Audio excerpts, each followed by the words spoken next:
And hello, good morning and welcome to this, our 6th Walk and Talk webinar on digital twins, evolving global standards. My name is Silvana Mastella. I'm the CEO of Trust IT and the coordinator of the StandICT.eu 2023 Coordination Support Action supported by the European Commission. And we're here to delve into this arena of digital twins, what we like to do, and if some of you are familiar already with what StandICT is doing, we deliver and support 3 million euro in the pockets of StandICT, European experts to support ICT standardization. And this has been ongoing for a while now. It started back in 2018. This is the 2nd round. We're actually on the 6th call of an open call for proposals that continuously goes through over a period of 36 months. The second objective that StandICT has is to deliver a YOS, a European ICT Standards Observatory. And together with that, with the help of our partners, DCU, and we have Ray Walsh, who's the director of the YOS with us today, also Ando Straulo, our marketing team, and a set of European external experts and external pool of evaluators. We've set up an observatory with related standards under ICT. We try and do this in relation to the ICT rolling plan, and we do this also by putting together a set of technical working groups on specific topics, and we have one on digital twins that Ray is going to talk us through later on. But what's nice is that we're beginning to then create these communities around ICT standards on different topics that then can work on the most timely activities around ICT standards. And we make sure through StandICT that what's being delivered within working committees or technical committees within the different global SDOs are at the forefront of what's then being implemented within the YOS. For today, digital twins, we know at the core of everything from smart city strategies to next generation healthcare, construction, and we're going to see some of the examples in today's presentation. So we're going through a series of these walk and talks. Today is our 6th one. Here is a snapshot of these virtual events that have been taking place. And as I said before, we're trying to link these walk and talk webinars with the technical working groups that are being put together, where a landscape analysis of gaps and challenges, with then the idea of pushing out recommendations come out from these particular reports. And we have a wonderful set of people on the panel today, and great people within these technical working groups who are supporting to push out these reports. And we'll come, and you'll see at the moment, you'll see it in the chat here. We have reports on artificial intelligence, trusted information, smart cities, education and standards. And through these webinars, we get the people talking together and putting prescriptive overview of the landscape analysis in these reports. Today, we are joined by, as I said before, Ray Walsh, who's our External Advisory Group Chair and the YOS Director of StandICT, and a Standards Leader at Dublin City University. We also have Antonio Kung with us. Hello, Antonio, who's the CEO at Trialog and is the Chair of our YOS Digital Twin Working Group. So it's great to have him here, who's bringing together the whole team around the technical working group of digital twins. Claude Baudouin joins us very late in the evening. We thank you wholeheartedly and thank you very much, who's a principal consultant for Sebe ITKM and is a member of the YOS Digital Twin Technical Working Group. And finally, to wrap up our webinar, we have Karim Tobik, who's the head of cybersecurity and compliance consultancy and a member also of the YOS Digital Twin Technical Working Group. So I just wanted to zoom in to give you all what I mentioned before. We pour out significant sums, thanks to the StandICT CSA, to European experts. This is a summing up of the first 4 calls. We've issued out €1,247,000 for a total of 144 funded applications. Here you see a snapshot of the most targeted topics that are coming in, and the diversity of the organization types of the people who are actually contributing to writing these applications. What we do once the applications then come in and they're evaluated by our esteemed member of an external pool of evaluators, we then go through a series of monitoring for the experts, and we pull out fellows reports to actually assess the impact of each individual application. We've just closed with the call 5. We wanted to put this in as a snapshot. These are the applications that have come in. So there are 87 to date. That means that then these go to our external pool of evaluators and they are individually evaluated. And then the decision is made, and probably half of that amount hopefully will get through to the funding phase, which will come out by the end of December. And there are 3 shots of different types of funding. There's short, medium, or long-term proposals that are received, and each individual can obtain up to €10,000 each. What we want to try and aim at doing behind these calls is to pursue the European interests in industry, increase EU competitiveness, support consumers, environmental and workers' interests as well within each of the applications that then get inserted into a particular SDO. If you can see here, which is also linked to the topic of today's webinar, we have new applications that come in, and you'll see here we have under construction, under agri-food, and under clean planet. What we then will be doing is matching these applications to what's actually indicated within the ICT rolling plan, and how we can ensure that what's being put into the pool of applications is relevant and timely to the related editions of the rolling plan that you might be aware come out on an annual basis. 6th open call has just opened. We try and put them back to back. Once one opens, one closes, the next one opens. So we're always extremely busy on these, and we're pleased that the momentum and enthusiasm from the different applicants is still very high. The deadline is the 7th of February, so people do have time to put their applications in. What's also good is that if you've put in an application in the previous calls, you're free to continue applying to also the subsequent calls.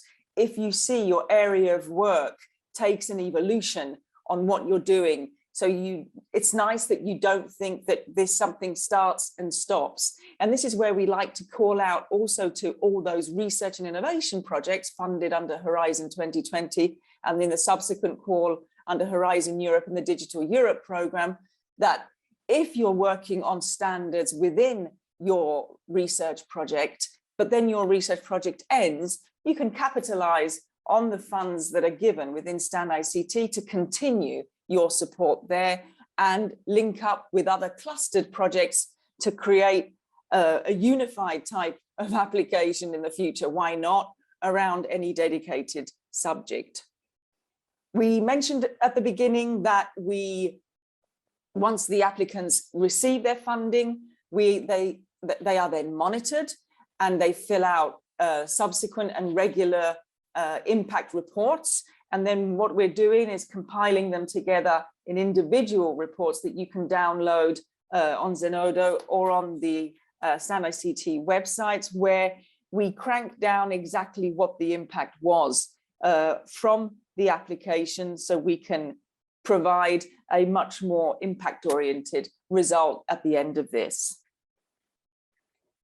A link to the YOS Observatory, which I won't go into detail because I'm going to leave this up to Ray to talk about in the next phase, but I mentioned at the beginning there was the linkage between the technical working groups and the landscape analysis, and then what's being published into our standards ICT repository. At the moment, these are the landscape report series, and they will be going on to discuss more about the digital twins. In this particular webinar, we have also a technical working group on ontologies, blockchain, and there are others. Again, Ray will go into more detail on that subsequently. And then I didn't mention the Standards Academy. I think, Ray, maybe you'll talk about that. What we also wanted to do for the sake of this context and participants online, we really want to move into supplying more information around the educational materials that are available for ICT standards. This is something that we're going to be focusing in more detail for 2022. And with that, here are the details. If you're not following us or you don't know about us, please join us on the social media channels that you see here. Thank you very much. And with that, I'll pass over to Ray Walsh to give us a focus on the Observatory of ICT Standardization and the technical working groups. Thank you very much. Over to you, Ray. Thanks very much, Silvana. Yes, so as Silvana said, my name is Ray Walsh and I am the director of the UOS. And what I will do here is just do a brief introduction to the working groups in general, because we'll have a deep dive on, particularly on the digital twins one with the experts, Antonia, Claude and Karim. So just quickly before we dive into the working groups, I want to just give a shout out to the expert advisory group, because really they are the backbone for that underpins the European Observatory as well. And we have, I think, 4 technical working group chairs out of this group. And just to give it an idea, like the strength and depth, these are all senior people, like, you know, of with great expertise, you know, not just in standard strategy, but also in standards development and policy setting. We have an excellent working relationship with the European Commission, where we are ably supported and passionately supported by our colleagues in the Commission, particularly Thomas Reibe and Emilio, but also we have links with Antonia Conte and Stefano Nativi, who works in the Joint Research Centre, and Sarah Denigris is also involved as part of our collaboration with the AI Watch. So this provides leadership for us then in terms of the European Observatory technical working group areas, and we're very grateful for the support there. We have national body representatives, you can see there, and particularly Carl Grun and Fergal Finn, and we have lots of other contributions of people who are in a leadership role, like Jens Gecko, who are actively involved in terms of their contributing to the technical working groups as well. So we represent industry, academia, multinationals, SMEs, consortia, and obviously we have that linkage with the ESOs, the European Standards Organizations, ETSI and CENELEC. And just to highlight, like just some of the key, I suppose, metrics or outputs from the European Observatory. Only came into being in March, but I've already produced one landscape report, another one just about to go out, which is the Smart Cities one, and the Digital Twin is well underway as well. So two technical work group reports in publication in 2021 and more early in Q1 of 2022. We have already established 10 technical working groups in key ICT domains, and we'll have a look at them in a list and on subsequent slides. And as Silvana mentioned at the outset, part of our remit is also training. So we have established a European Observatories Academy, chaired by Brian McAuliffe from he's the JTC1 liaison to the European Commission, but also senior standards manager with Hewlett Packard. So the remit there for the Academy, and we'll mention that a little bit later. We're also involved in obviously promotional output in terms of videos and with these webinars and newsletters and press releases for the US and for StandICT. So we have basically how the technical working groups work is that with input from the European Commission and the Project Management Board and the Expert Advisory Group, we come up with a list of experts in the area which form a technical working group with a chair and executive committee, and we go through 6 phase sprints to generate a standards a 6-phase sprint to generate standards landscape reports or gap analysis or white papers.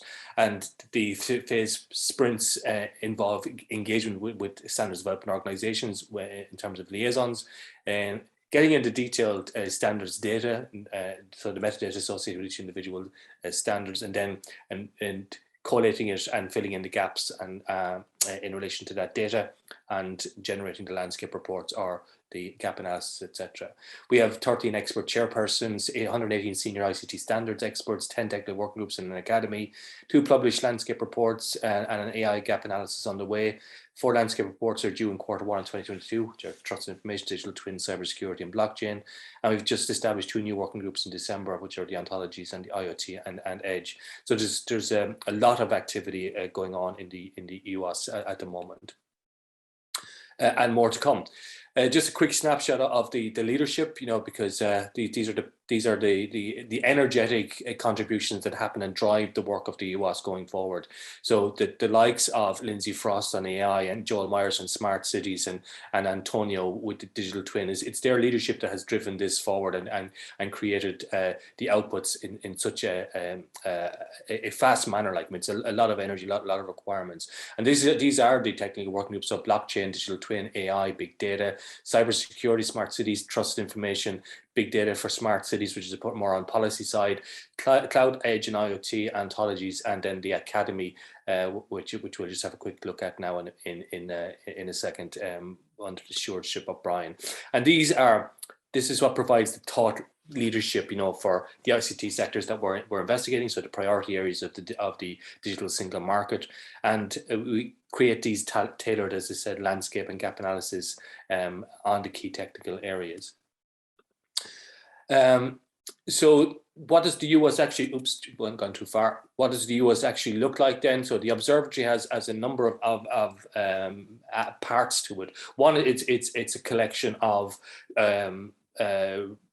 state-of-the-art collection of standards documents which exist within the repository, and that's searchable, so you can see by IT software, security software, networking, cloud computing, so you can just search for different types of standards in the European Observatory. Massive community here, thousands of users, and the applicants who apply for funding are also members of the Observatory and contribute to the discussions, and the fellows then are the ones that have been awarded grants out of, and these are the ones that are actively involved in discussion groups as well. Evaluators, trusted users and senior trusted users are all part of that as well. These are the discussion fora. Like, this is another aspect to the European Observatory where you can go in and have a discussion. These top ones are private because their allocated access is only to the members of the technical working groups, but there are other ones which are open where you can actually just discuss the state of the art in relation to your technical working group areas. So this is a functional gateway that gives you access to the repository of standards, and it creates this hub around which this community can exist, that can contribute to landscape reports and gap analysis, and also just discuss in terms of a foresight agenda, looking at what the hot topics in ICT standardization are at the moment and maybe in future. So in terms of the standards documents, then, I mean, we have standards documents from all over the globe. So it's not just the European ones, like, the ETSI, and that's another ETSI one, but also IEC, ISO documents, JDC1 documents, IEEE documents, OASIS documents, as well as policy and strategy documents that are pertinent to technical working group analysis. The current repository has 1,369 searchable documents in there across different domains, obviously, so like cybersecurity, blockchain, and IoT, etc. But we're constantly adding more standards to that. So the output of the technical workup in AI contributes 302 additional standards entries to the repository, and the output of the smart cities contributes 252 additional entries, and the digital twin, which Antonio and Claude and Karen were contributing to, they will contribute extra digital twin specific standards entries to that repository, and they will all be searchable and add to the body of data that's available publicly for people to engage in European and international standardization. Savannah already mentioned some of the outputs, like in terms of the standards report. So this is the AI one, and just to show, like, these are really valuable documents and have been well received. You can see there's been over 2,000 views of this particular document, and it's been downloaded 1,608 times from the Zenodo website. So just have a look. I mean, have a quick look at the Zenodo website for the outputs from the StandICT project in terms of the European Observatory outputs, and just quickly to introduce the Academy impact as well. So as I said, Brian McAuliffe from HP and JTC1 liaison to the Commission. He's the head of our Standards Academy, and Tony is also involved there, as is Lindsay. So other members of our chairs and members of the expert advisory group are involved in the Academy as well.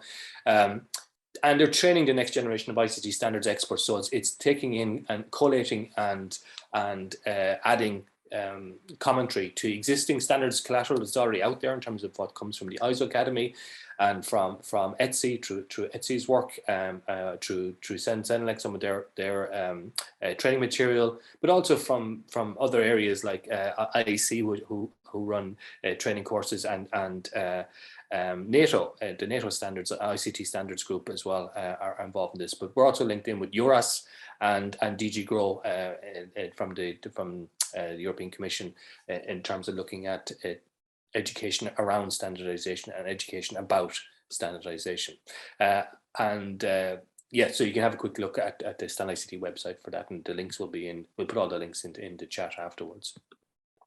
So that's it. I just wanted to give you a quick run through because we have a lot of material to cover in terms of the digital twin, and I'll just hand back over to Savannah, and she can introduce our other expert speakers. Thank you. Thank you very much, Ray. That was great, and I'm so pleased that already we're getting lots of chats in the questions and answers. So please do take advantage of that. I hope, Lars, you've managed to have a look at the to look at the presentation. Do ping us if you're having difficulties there. So moving on, we have Antonio, the CEO at Trialog we mentioned before. So I'm going to pass the floor directly to you, Antonio. Thanks once again for your participation this morning. Hello, good morning, good evening. I will focus on the impact, the high-level view of the impact of digital twins in the standardization landscape out of the work we've been doing in StandICT. Okay. So just a word on myself. I'm in Trialog, it's SME. I want to highlight that I am the co-chair of the working group standardization AIoTI, and I'm also liaison officer out of AIoTI, but also European projects. That's one thing I want to highlight. The way we can get involved in standardization is by creating liaison, and the European Commission had negotiated that with ISO, so it's really easy to have it, and then we have easy access during the project to what's going on in standardization and providing impact, which was actually, by the way I was introduced to standardization was through the Prepare liaison 5 years ago. Now, I have 5 impacts I want to highlight concerning digital twins. One is what I'm going to call the integration maze. If we look at the center, so actually we currently have SC41 working group 6, which was created in May of this year on digital twins, okay? But the task is daunting. You have to integrate a transversal issue, trustworthiness here, security and privacy, and privacy by design for consumer goods and services. Those are existing standardization committees. You have to integrate technologies. So SC41, IoT, okay, SC42, artificial intelligence, SC38, cloud computing and distributed platforms. And one thing we must not forget is the engineering. We must integrate things about software and system engineering and architecture thinking. Okay, so there is a working group called AG8. But we have other things. Actually, a digital twin is a very powerful concept I would say even federating and unifying concept on applications, okay? And here we have the domain maze. So if in the center, I'm again focusing on working group 6, we are currently working on 2 standards, one on use cases, one on concepts. But in reality, it started in TC 184 in smart manufacturing industry 4.0, where actually you already have 4 standards that are published, 23247, part 1, 2, 3, 4 on reference architecture. Okay. But this is specific to the domain. Okay. So the whole problem is to make sure that digital twins have a generic view, but then can be specialized into domains. So we have here smart manufacturing, power systems in IC, control and automation, TC264, but you have robotics. And then here, what's very interesting on the left, you have the construction, building and civil engineering network works, which actually will lead to some other standards, for instance, fire safety, thermal performance, building environment design, the BEAM stuff. So all those are part of the picture, okay? So hence, this is really the good point about digital twins, which they provide this unifying and federating concept. Now, this one is just an example. It's much more complex than that. But if you take the smart city viewpoint, okay, then behind you might have geographic information, intelligent transport systems, and things like that. Okay. So it's a maze. It's a view that I just came up with out of the work we're currently doing, and it might change. One impact I like to highlight is the integration with AI data space. Okay, so here is the view of a digital twin. You have the physical entity and the virtual entity. And if you integrate AI, basically is that you have knowledge that is available and you have some reasoning aspects, okay? And this can be done offline, online, and this is one of the things we have to handle at standardization level to provide guidance on that, okay? But now if you integrate the data space, basically it's this, okay? So you have this vision where actually the knowledge will be shared between a virtual entity and physical entity within a data space undertaking, okay? And this would be probably the kind of things we would discuss and standardize in SC42 and SC41. Another thing is interoperability and system of systems. So we are dealing with this in SC41 working group 4, but in other standardization committees. So if you look at this example, you have 2 digital twins. For instance, it could be a drone, okay, a digital twin for a drone, okay. So you have the virtual aspect and the physical aspect, and in the middle, you have the exchange, okay. And this is very interesting. You have bidirectional exchange and sometimes real-time exchange, okay. So you have lots of, let's say, challenges to solve. But in fact, it's a system of system viewpoint that we have. If you take into account a vehicle and a drone, and then you have a smart city, the smart city will be on top. So you add here another view, a higher view of a digital twin, which also has this virtual aspect and physical aspect. So you have this interoperability, but you also have to coordinate between the system of system digital twin and the system. Last one that I want to mention is the alignment with architecture and standards. It might be to me the most important challenges related to standardization. Okay, and I have to say the standardization committees, ISO, IC, they are well aware of that. That's why we have this working group AG8. It's slow because it's complex, but the idea is the following. Okay, so we have here 5 standards that are ongoing. Okay, so here you have trustworthiness reference architecture, IoT reference architecture, knowledge engineering reference architecture, a digital twin reference architecture, and here a digital twin smart manufacturing reference architecture, which is already there. Okay, but the 4 here are underway, and this one is published. But in reality, what we want, us in the industry, is to be able to use the 5 of them and to have them smoothly integrated. It's not the case yet, because there are not good rules about how we are doing this. And this is the goal of AG8. So that's it. I think I just wanted to share with you the current impact. There might be others, we will sort them out, and standardization level, we will discuss them. But you can see that we as European, we can push a lot here and be leading some of those ideas and some of those building blocks. Thank you. Thank you very much, Antonio. That was the whole part around the federating and unifying concept, I think, is the sort of the takeaway that I took from your presentation there. We do have a question, I believe. I thought I saw it before, and it's gone. Just bear with me a second. Ash von Hofstad, excuse my pronunciation, is asking a question about data spaces for various sectors. I don't know, Antonio, if you want to, you did mention, you did bring up the data spaces here. Yeah, definitely. So I can answer that. On one side, you need to have specialization. So it's, for instance, energy data space, okay, or transport data space.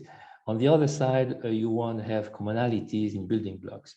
So this is definitely an architecture issue, so that we highlight the generic part and we allow for specialization when needed, okay? And this is the main goal of all the architecture work, including initiatives today, such as Gaia-X, IDSA, all those things. We need to put this in a perspective so that we always highlight, first of all, generic part and the specific part, because at the end, you want something that runs, okay? So you want something that actually meets the needs of any domain, okay? So this is the big issue, and there's an architecture structuring of the thing, which we're trying to push at standardization level.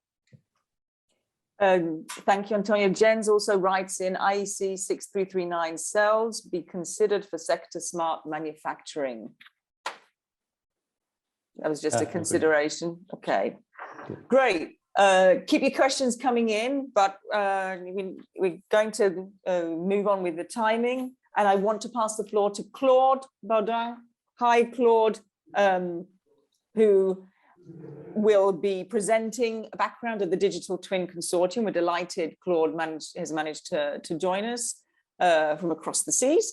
He'll be giving an overview of current activities, and we'll do a zooming in on use cases. Use cases are always something we always want to see, because then you put something in practice and then can understand the benefits from target groups, why a specific standard is necessary, and it makes everything much more easily interpretable. And yes, thank you, Silvana. Go, Claude, thank you. Thank you, and I'm very glad to be here at 1 a.m. California time. But I think this is a very important activity that I'm proud to participate in. I represent a bunch of different organizations depending on which activities I participate in. But my role in the technology working group on digital twin is because I work at least part of my time for an entity called the Digital Twin Consortium. So I'm going to, if I find the page down key, I'm going to explain to you a little bit what this organization is. So the Object Management Group, which some of you probably know about, but many probably don't, is an international industry-led, member-driven SDO, which was founded actually 32 years ago, and initially worked on standards such as CORBA, the Common Object Request Broker, and by a few years later, by 1995, was basically the organization that caused the Unified Modeling Language, UML, to appear. And there's been a variety of different things that have happened since then. There's over 200 industry standards that have come out of OMG, some of which have become ISO standards. For instance, BPMN, the Business Process Model and Notation, was codified first by OMG, but then has become an ISO standard verbatim equal to or identical to the OMG standard. We're also the organization that created the systems modeling language, which is currently undergoing a revision. It's going to be version 2 pretty soon, and it's going to be significantly stronger in its coverage and power. And there's several other things in the unified architecture area. Basically, the general gist of what OMG does is model-driven standards. There's 2 mentioned here at the bottom left, very bottom left of my slide, which is a data distribution service, or DDS, which is a publish and subscribe data standard with security capabilities that are stronger than what you find in things like MQTT, for instance. It is a competitor to OPC UA. And then Sensor, which is one of the most recent standards, which is an electronic notation, or basically a format for messages that carry sensor reporting data, something that obviously is very important in the IoT world and as a result in the digital twin world. The IoT Consortium, the Industry IoT Consortium, was formed a few years ago. Can't remember the exact date, but it's about 10 years old. And as the name indicates, it focuses on industrial IoT. And it's developed a whole series of documents, some of which might be quite interesting to some of the audience: a reference architecture, a security framework, a communication framework, a security maturity model, a vocabulary, which I'm working on personally quite a bit, as well as a global standards strategy, which was published in June. All these documents are available publicly. You just search Industry IoT Consortium or iiconsortium.org, and all this information is available. The global standards strategy, the bullet at the bottom of the second column, that is obviously very relevant to what the US does, and we're actually discussing right now reusing some of the verbiage from that document in some of the EUS documents. In the middle, you've got here the Digital Twin Consortium, DTC, which was formed about 2 years ago, just before the pandemic started, a little over 2 years ago. It actually finally had its first face-to-face meeting of its members last week, because since it was created just before the pandemic started, the members had actually never been able to meet in person. It's working on definitions, glossary, we're trying to create a bit of a marketplace for members, a reference library of use cases. As Silvana mentioned, use cases are very important, so we're trying to help with that, and something we call the Value Innovation Platform. There's several other consortia that are part of the family. There's one on information and software quality, which is mostly working on software metrics. There is an initiative related to healthcare and business process management in healthcare. And the newest kid on the block, the newest member of this family of consortia, is the Augmented Reality Enterprise Alliance area, in which, of course, augmented reality has a clear relationship or impact on digital twin. So here's 4 specific use cases that are documented on the DTC website at digitaltwinconsortium.org.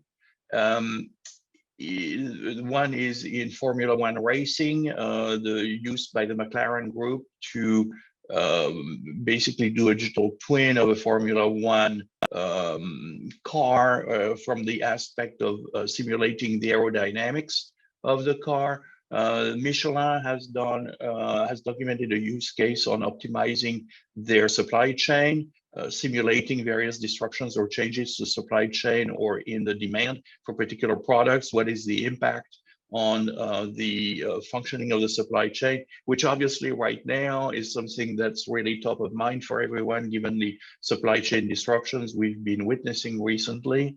There's a very interesting use case in water and wastewater management. There's a company in Spain called Global Omnium, which has deployed a digital twin for water and wastewater management in a number of cities, including the municipality of Valencia in eastern Spain. And there's actually a recording somewhere that's available. If someone really is interested in it, might be able to extract some information. It was presented at a recent webinar of the Digital Twin Consortium, and I found very fascinating because they're able to do predictive maintenance and predictive tuning of the settings of the water and wastewater networks throughout the municipality. And then there is work that was done by Bosch in Germany with ANSYS, which is a hybrid digital twin. So there's a physical element to the digital twin, not just a virtual element for high power inverters for electric vehicles. There's additional member stories that are documented on the Digital Twin Consortium website. So I will let you go to those as you desire. So what are the activities? Well, we just had a meeting last week in Long Beach, California, first in-person meeting, as I said, and coming up in 2022, there's some public information days. There's also the next member meeting is in March in Heilbronn, Germany. So for all of you located in Europe, that might be an opportunity. Bear in mind, these meetings are just for the members normally. So if someone is interested in either attending the meeting as a, as an interesting audience or in speaking at the meeting, get back to me. It's claude@omg.org. It's pretty easy to remember. And I'll connect you with the leaders of the DTC who can, find out what sort of offer they can make to allow you to attend the meeting. There's some conditions to meet in terms of non-disclosure, etc. But I'll help out if people are interested in coming to this meeting in Heilbronn. There's some other roundtables, and then the big event in the IoT and now digital twin area every year, in which the various OMG consortia participate heavily, is the IoT Solutions World Congress, which takes place in Barcelona. Normally it's in October, but because the last one had to be canceled due to COVID, they've now rescheduled it for May. Let's cross our fingers and hope that this happens. We've also been extremely active in holding webinars. So in 20 months of existence, basically since 20 months since April 2020, when the webinar started. The consortium had existed for a few months before that, but the webinar started at that point. There's been 48 webinars. They're all available for replay to the public, no strings attached. So again, you go to our main website and you can pull down the list. Here's just like 4 cover pages of just 4 out of the 48. And finally, so what are we doing with the Technology Working Group on Digital Twins? So that is led by Antonio. I am assisting, but I'm certainly doing less work than Antonio, who's pulling most of the weight. We started work in August 2021. I had been put in touch with Ray Walsh by the management of the OMG Consortia, especially its chairman, Richard Soley. So I started participating. And bringing in contributions from the Digital Twin Consortium as well as the Industry IoT Consortium. We have collected already 260 references. Some people might argue it's too many, but it's like brainstorming. For right now, we're focusing on collecting data, and then we're going to actually start filtering and reducing. Some of them are real standards, some of them are just guidelines or papers. We're going to filter this out, and Antonio has started, and we're going to continue to do this work. We're going to create summaries so that the editors of the landscape have material to put in the landscape as opposed to just an inventory of URLs. We need to do a little bit of a classification of industry sectors and technical subjects and types of documents, turn it over to the editor, and hopefully in January next month, we'll be achieving success or very, very close to nearing success. So that's what we do. Are there any questions, Silvana, that I should answer? Thank you very much for that, Claude. Wonderful inputs. I'm reading through the chat. I don't think there was a specific one for you. I'd like to just say thank you for sending those use cases through. And what I'd like to perhaps consider, we can take this offline, if we can showcase some of these directly on the StandICT website, where we're trying to promote. I said earlier that we want to try in the next phase of StandICT is to try and promote better the relevance and benefits of how ICT standardization is there. And I see you have some industrial cases that you've given as examples. So I was thinking if we can try and sort of maybe dissect those and bring out this element of relevance so our stakeholders can actually see that. Is that something we can do? And clearly if there's the European reference in there, then that's clearly even better.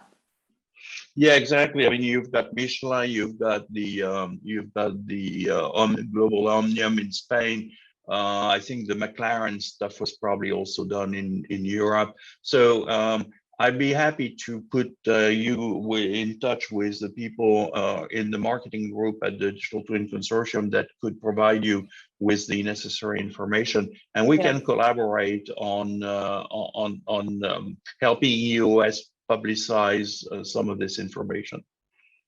Okay, Claude, that's very good. I think we've had contacts with the marketing department before. I think we're familiar with them, but we'll pick up on this particular topic. There are a couple of other questions in the chat, but they're more generic. So I'd be inclined to leave that for the end of the 5 minutes and move over to Karim Tobik, so you have more chance to put in to give your presentation. And Karim will give an overview of ISO, ICJTC1, SC41 and digital twins. So over to you, Karim. Thank you very much for joining us. And thank you once again, Claude, for keeping with us, that you're not dropping off already. Thank you very much. As long as I don't fall asleep, I'll keep following Exactly. the rest of the event. Thank you for your attention. Thanks, Claude. Hi, Karim, over to you. Thank you, Silvana. Thank you for your kind introduction. So please allow me as well to thank StandICT organizers for inviting me and for their interest in all those activities, and mainly the ISO IC work with regard to digital twin. For today, I will take you through a quick summary or overview of what we have done for the last couple of months with regard to AG27, in particular the workshop. So Antonio was the chair for that workshop. So obviously, Antonio, if you have any comments, so just jump in and add. So let's jump into it and let's dive into it. So AG27, so we did run 4 workshops. So as highlighted on the 16th, 21st, 23rd, 28th of September. And the goal was to gather different experts from all the world. So we had Claude, we had Antonio, we had Dre, we had a lot of experts from all the world, and to make or to reach a common understanding of digital twin, and mainly with regard to different aspects. So the first one was related to use cases.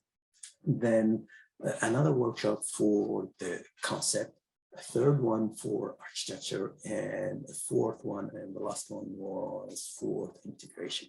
It was an active workshop, so people were a little bit challenged from that perspective, because we did provide some document to read at the beginning and to contribute actively. So it was not just passive or attending workshop, it was an active one.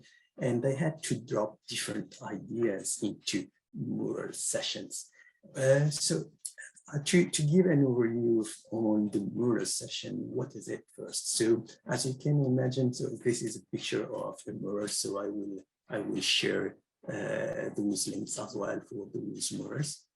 So, but a mural is just a whiteboard, a virtual whiteboard that we did use to add sticky notes or any notes, and any expert were able to drop their ideas there and add links as well, add pictures, and even drop documents. So what I will do, I will click on one of those and bring forward the website or the page link to that, so we can have an idea about how it looks in real. So imagine we have, this is the big picture. I'm assuming everyone is seeing this. And then you can even zoom in and see most of the document. Here, the note from participant, and as well some technical document on the corner here, some chat and other use cases, for example, as this was linked to use cases. So let me get back to my presentation, and yes, here we are. And so from that workshop, so if we look at the first workshop, the use case, so as a takeaway, I did put some bullet point there. Obviously, the workshop did gather different experts from different verticals. We can mention manufacturing. So you saw as well those slides from Antonio highlighting those connection between digital twin and other standards. So we had a lot of people from manufacturing, energy, transport, home or smart homes, smart cities, ocean and aerospace and building. So everyone, and robotics as well, people were interested in the digital twin. So the main point there, what I was as a takeaway for me, was related to the fact that the digital twin is not linked to a physical asset, but it has to be seen as well as process, or it could be used from use case as a process. And from that perspective, it is good to consider digital twin for a best and fast decision, and for instead of considering it as its own vertical. It is seen as well as a use case, as a life cycle process as well, and it expands on the process-based information requirement. And it helps to review or view all the processes from a cross-system or cross-platform. So those are cross-platform or cross-system. So we highlighted that more in the fourth session of the workshop. So with regard to the integration. So let me move to the next takeaway for the concept. So the concept on its own was oriented for the digital twin itself. So when we look at the core of the digital twin, or the idea of the digital twin, and what we did, we provided a definition to those experts. So I haven't wrote the definition there, but I can read the definition that we provided. So it is a digital representation of particular entity that provides an integrated view through a life cycle of the entity, and that uses data connection to enable conversion of state of entity and its digital representation at an appropriate rate of synchronization to improve the entity performance. So obviously, this is a kind of nice definition, but we did drop that definition, and we realized that there are kind of pushback from the expert to make sure that this definition include as well a purpose, to make sure that we highlight that the digital twin need to be linked to a purpose, and therefore it is wide or global from that perspective. At the ISO IEC SE 41, we are going to work again on this definition. Therefore, I haven't write the definition or the final definition. Obviously, it's a work in progress, and therefore I don't want to disclose completely the new definitions. But you can join us, obviously, if you want to contribute to that.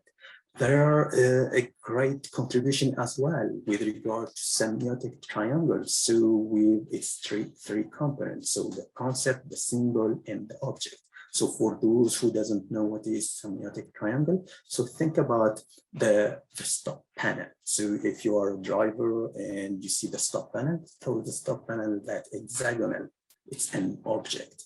And then it has some symbol. And it has some concept, because when we look at it, when we read the word stop, so it has some meaning as well, where we need to stop exactly at that line or at the crossing. And this is where it is important.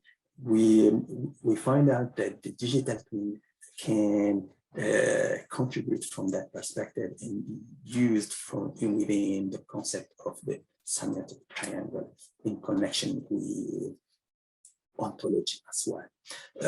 Whereas as well different or expertized as well the need for multiple concept or multiple symbol as well. And this is where for multiple assets, and this is where when you deal with assets, you need to move forward with obviously with the life cycle, but it can have multiple meanings as well.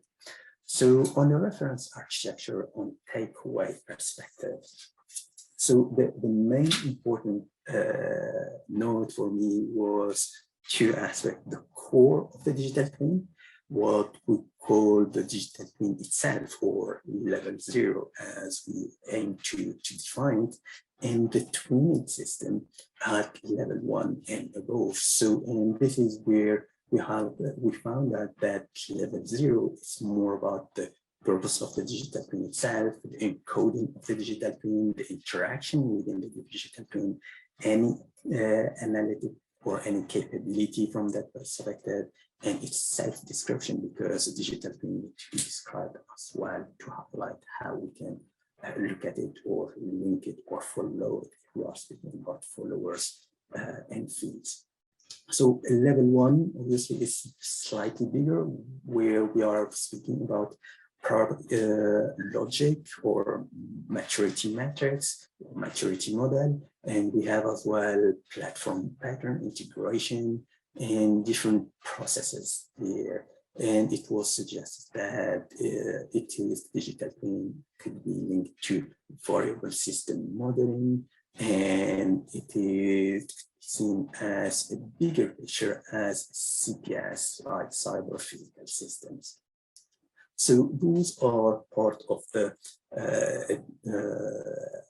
workshop 4, which is even bigger from an integration perspective. So you can see we moved from a core, or the core of the digital twin, the smaller part, and then we went bigger and bigger and bigger. So even from an architecture, then into an integration. And from an integration perspective, we find out that the integration has some issues, because people from different verticals, so like the building environment or smart manufacturing or smart city, sorry, and they have different knowledge, different concept of and different life cycles as well. And this is where the integration needs to be smoother, and we are going to work on that to provide a better vision on the life cycle, the composition of those digital twin, how they are proposed, how they are working together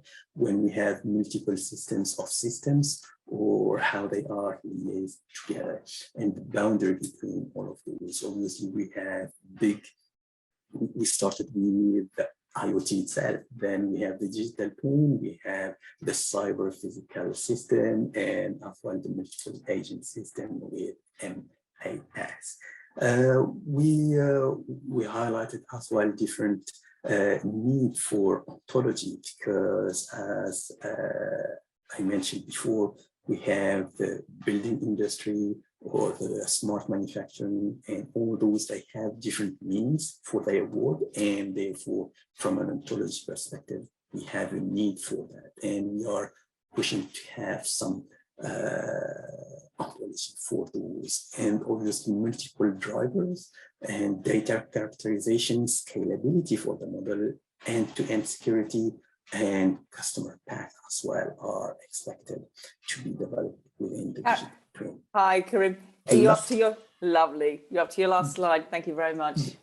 The last one. So just to highlight that we have some ongoing work. So as highlighted by Antonio with different standards. So we have the concept and terminology, use cases, reference architecture, and more coming, obviously, based on regulator and consumer. That's it from my side. Karen, that's wonderful. Thank you very much. We've just come up to the hour. I know that we've fervently been trying to answer all the questions in the questions and answers chat. I do want to say a couple of things. Bear in mind that the priority call topics, digital twin has been there since the onset of the Open Call 1.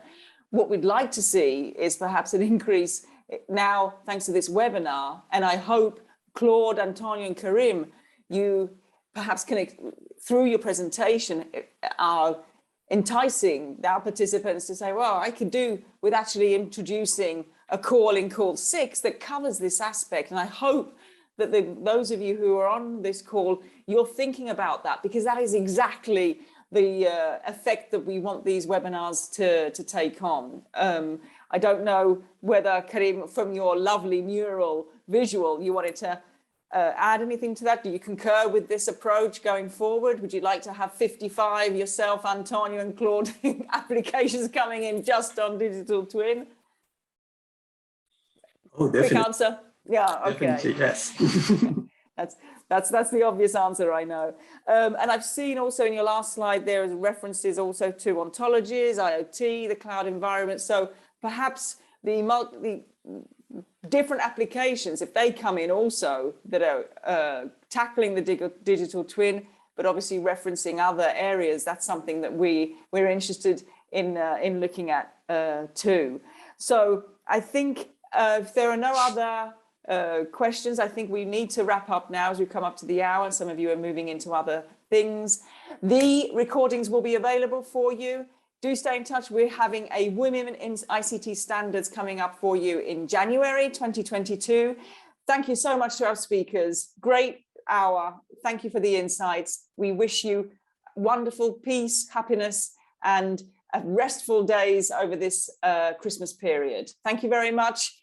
And hang on in there. Thank you. Take care. Goodbye. Happy Christmas, everybody. Take care. Merry God bless. Christmas. Bye-bye. Take care. Merry Christmas. Bye.